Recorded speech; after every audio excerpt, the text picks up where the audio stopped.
Police की वर्दी, Pakistani handler से मिला ऑर्डर। होने वाला था जंतर मंतर पर बड़ा कांड। एक गर्लफ्रेंड बॉयफ्रेंड की जोड़ी बना था मोहरा।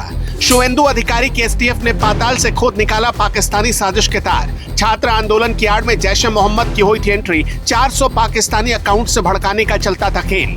कतर से खाना, दुबई से आए थे लोग, पाकिस्तान से बांग्लादेश जाता था हुक्म, बांग्लादेश से ऑर्डर होता था खाना। ऐसे ही नहीं, जंतर मंतर पर करीब 1 महीने तक चला प्रोटेस्ट।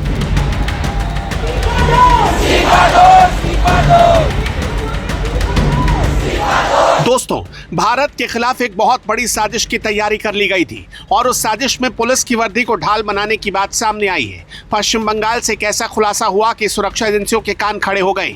एक लड़का और एक लड़की मिलकर दिल्ली के जंतर मंतर पर चल रहे छात्र प्रदर्शन में पुलिस की वर्दी पहनकर घुसने की फिराक में थे। वर्दियां खरीदी जा चुकी होती तो 20 जुलाई का दिन कुछ और होता। ध्यान से सुनिए, छात्रों के आंदोलन को ढाल बनाकर कुछ लोग क्या करने वाले थे। शुरुआत हावड़ा के एक बड़े नेता के बेटे से हुई। इनपुट ये था कि उस बेटे को हनी ट्रैप में फंसाकर परिवार से फिरौती वसूलने की तैयारी चल रही है।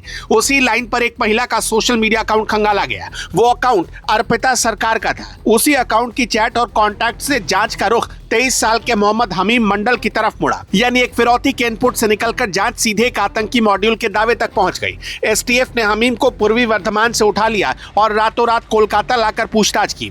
कोर्ट ने उसे 14 दिन की पुलिस कस्टडी में भेजा। उसकी पूछताछ के बाद एसटीएफ की एक टीम झारखंड के साहिबगंज गई और शुक्रवार रात अर्पिता सरकार को गिरफ्तार किया।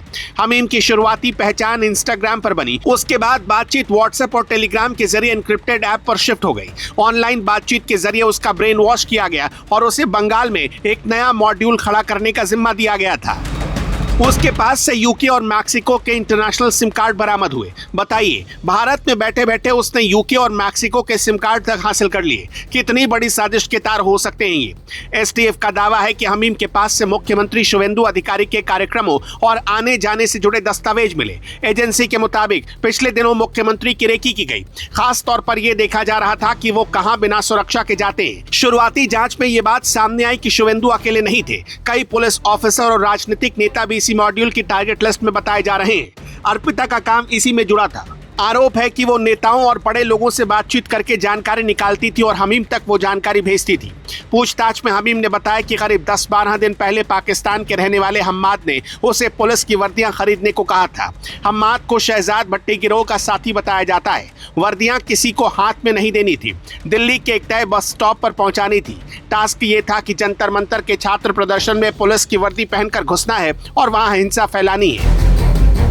एसटीएफ के मुताबिक ये प्लान पूरा नहीं हो सका क्योंकि पैसों के लेन देन में दिक्कत आ गई। ये सब अभी पुलिस का दावा है और कोर्ट में बात साबित होना बाकी है। उन्हीं दिनों जंतर मंतर पर 20 जुलाई का संसद चलो मार्च हुआ। उसमें बैरिकेड टूटे और पत्थरबाजी हुई। 100 से ज्यादा पुलिस वाले घायल हुए। करीब 60 प्रदर्शनकारी भी घायल हुए और 70 से ज्यादा लोग हिरासत में लिए गए। दिल्ली पुलिस के मुताबिक जांच में 400 से ज्यादा सोशल मीडिया हैंडल पहचाने गए जो एआई से बने वीडियो, डीप फेक और एडिट हुई फोटो फैला रहे थे। इनमें से कुछ हैंडल पाकिस्तान से ऑपरेट हो रहे थे और कई ऑपरेशन सिंदूर के वक्त भी एक्टिव थे। सीनियर अफसरों के बयान एडिट करके उल्टा मतलब निकाला जा रहा था। 24 जुलाई को पुलिस ने 20 जुलाई की सीसीटीवी फुटेज भी सामने रखी।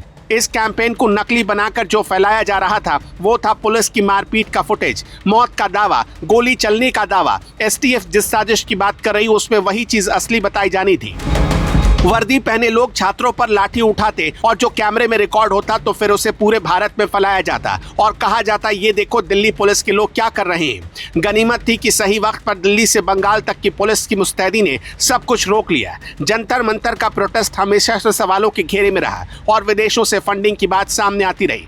22 जुलाई को गुरपतवंत सिंह पन्नू ने वीडियो जारी करके सीजेपी के लिए $10 लाख देने का ऐलान किया था। उसने दावा किया कि सीजेपी के लोगों के साथ उसकी जूम मीटिंग भी हुई है। पैसों के साथ शर्तें भी रखी गई। सरकार से बातचीत मत करो, 15 अगस्त तक आंदोलन खींचो और स्वतंत्रता दिवस का बहिष्कार करो। सीजेपी ने इस पर कोई आधिकारिक जवाब आज तक नहीं दिया। संसद परिसर में एक सांसद ने भी कहा खालिस्तानी गुट, बांग्लादेश की इस्लामी ताकतें और पाकिस्तान से जुड़े ग्रुप छात्रों के गुस्से को हाईजैक कर रहे हैं। हालांकि खुद सरकार के विदेश मंत्रालय ने किसी भी फंडिंग की बात की जानकारी होने से इनकार किया था, लेकिन लोगों ने यह भी जरूर देखा कि स्विगी और जोमेटो के डिलीवरी पार्टनर बता रहे थे कि ऑर्डर बिना नाम के आ रहे हैं और कहा जाता था कि जंतर मंतर पर जिसे चाहो बांट दो। मुंबई से लेकर सूरत, पटना, हैदराबाद और कोलकाता तक से ये ऑर्डर आए। कतर और बांग्लादेश से भी ऑर्डर आने के वीडियो वायरल हुए। मीडिया रिपोर्ट्स में सऊदी अरब, अमेरिका और कनाडा से भी ऑर्डर आने का दावा किया गया। दुबई से तो एक दिन में हजारों प्लेट खाने के ऑर्डर आए। दावा यह भी है कि दुबई की एक फ्रेट कंपनी के मालिक ने अपने 23 कर्मचारियों को टिकट, होटल, खाना और ऊपर से अलग से पैसा देकर जंतर मंतर भेजा। ये लोग आंदोलन खत्म होने के बाद जश्न मनाते हुए वीडियो में दिखे और वहीं से मामला खुला। मीडिया रिपोर्ट्स में यह भी कहा गया कि उस कारोबारी के खिलाफ दुबई में चेक बाउंस के मामले चल रहे हैं। गृह मंत्रालय में इसकी शिकायत हो चुकी है और दिल्ली हाईकोर्ट में एनआईए जांच की मांग वाली PIL भी दाखिल है। एक तरफ बंगाल STF पाकिस्तान के हैंडलर हम्माद तक पहुंच चुकी है और दूसरी तरफ दिल्ली पुलिस के पास 400 से ज्यादा फर्जी हैंडल्स की लिस्ट है, जिनमें कुछ पाकिस्तान से चल रहे हैं। दोस्तों सोचिए, आंदोलन को सरकार क्यों जल्दी खत्म करवाना चाहती थी?